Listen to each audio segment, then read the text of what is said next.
begin the search for music, I think it's best to sort of establish some of the themes that are in the production and ideas that are sort of linked to the production and maybe the brand that you're working on. For example, the project, it might have ideas that are quite natural, or ideas that are linked to the built world or are quite industrious. You can grab those ideas and then start to sort of form up a keyword list and use that to begin the search. And obviously, there's instrumentation, there's tempo, there's all the things that make up the music track what it is. They play a huge part, but honestly, 9 times out of 10, I can really begin to hone that music search down and, just trying to link it back to, the brand itself and the project brief itself.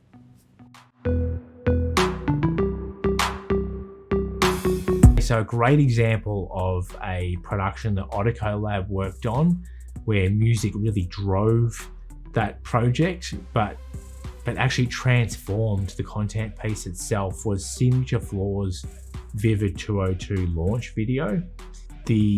This content piece was built around a product range that was extremely vibrant and colorful, and the range actually had 202 colors to choose from. The concept behind the visual was to be made up with a lot of animation and a lot of buzzwords on screen, thought-provoking lines, sort of making the link between there's a lot of color, but what is the color profile that fits the customer as an individual. So while the idea was really strong and the product range was highly unique, there's beautiful imagery, beautiful photography, beautiful sets. It wasn't until we had the music track titled Madness, that the project was fully realized. The music Madness is it's a pop track, but it has like guitar injected throughout. It's a very unique sounding music track, and then it has a vocal line, and funnily enough, the vocal had links back to our brief and our product. It talked to lightness and dark and color and individuality. So it really was a perfect fit. But often when editing video or making animation, you find cue points, timing changes in the edit to match the music. But this particular project, we did something quite different. In my line of work, this is not really a thing that you do, but we ended up, although we had a script and we had it planned out, we broke the sequence. So once we had the music track, we resequenced the video to try to match some of the story and the flow of the music track. And in doing that, we really did, we rethought and re-established the video, and it transformed the video. The music track, it elevated the production.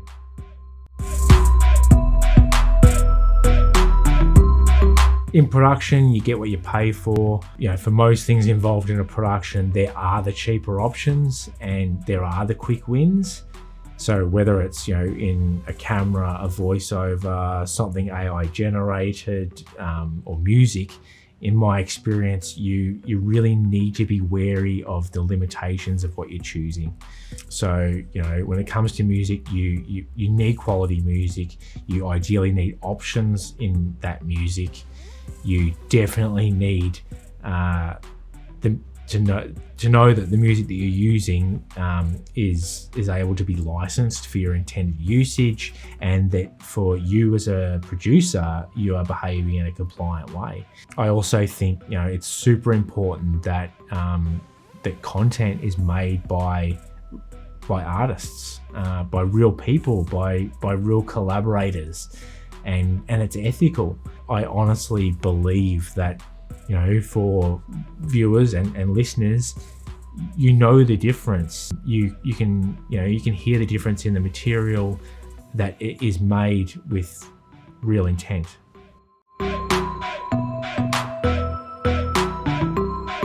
I am a long-time Audio Network customer, and it's a partnership that I've taken to multiple roles over the last 12 years. And then, when starting Ottico Lab in 2017, of course, Audio Network was going to be our music partner. The things that really set Audio Network apart is absolutely the quality of music, the range of music, the types and genres, definitely the ability to choose from multiple mixes of your chosen track, different durations, with or without vocal, and often even with different instrumentation options. But a huge difference in partnering with Audio Network is the licensing itself. As a producer, I need peace of mind that I'm being compliant, that I'm obtaining the right licenses for the intended usage of the work that I'm doing. And as an extension to that, I get dedicated account managers, real people that know me, that understand the work that I'm doing. And especially having an AN team based here in Australia, they are an extension of my team. So because of all those reasons, I can confidently offer music and licensing as a part of the work that I am producing to our clients.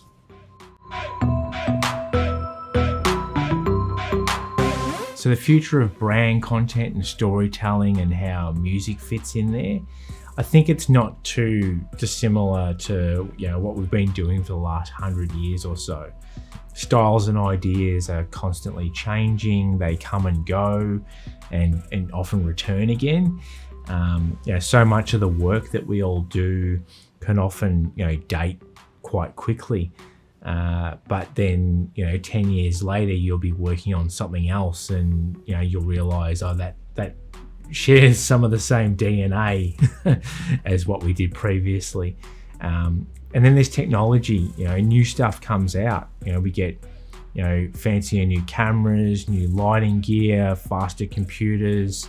But regardless, as creators and as passionate collaborators that are making stuff, we can't be lazy.